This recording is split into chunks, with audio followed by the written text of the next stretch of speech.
காலையில் வீடியோவில் சொல்லியிருந்தேன், அடித்த காற்றுல ஒயர் எல்லாம் அந்துருக்கு, அதுக்கப்புறம் போஸ்ட்லாம் கீழே விழுந்து கிடக்கு அப்படின்னு. சாயங்காலம் 4 மணி இருக்கும், அதுவரை எந்த ஒரு வேலையுமே நடக்கலை. அப்படியே போட்டது அப்படியே இருந்த மாதிரி தான் இருந்துச்சு.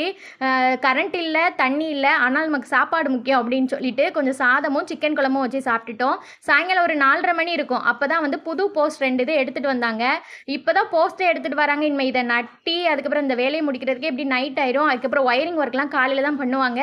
நைட்டு வந்து கரண்ட் வர்றது ரொம்ப கஷ்டம் தான் அப்படின்னு நினச்சிட்டு கொலையில் இருந்தோம். அதுக்கப்புறம் பார்த்தீங்கன்னா பக்கத்தில் அந்த மார்க்கெட் சைட்லலாம் கரண்ட் இருந்துச்சு. சரி கிளம்பி அப்படி நம்ம வந்து மாலுக்கு எதுக்காவது போவோம், அப்படி ஏசி காத்தாவது கொஞ்சம் வாங்குவோம் அப்படி சொல்லிட்டு கிளம்பி நாங்கள் அங்கே போயிட்டோம். போயிட்டு வந்து ரிட்டன் பார்த்தீங்கன்னா 8:30க்கு அப்புறம் தான் அந்த தெருவுக்குள்ளே வர்றோம். பார்த்தீங்கன்னா ரொம்பவே ஷாக்கிங் தான். ஏன்னா அந்த நைட்டு பயங்கரமாக இருட்டு தான். அதுலேயுமே பார்த்தீங்க அப்படின்னா சின்ன அந்த டார்ச் லைட்டில் வச்சு போஸ்ட்டில் ஏறி அந்த அண்ணா வேலை பார்த்துட்டு இருந்தாங்க. 3 போஸ்ட்லேயுமே மாற்றி மாற்றி ஏறி ஏறி வேலை பார்த்துட்டு கிட்டத்தட்ட 11:15 தான் கரண்ட் வந்துச்சு. அப்புறம் ரொம்ப ஜாலியாயிருச்சு.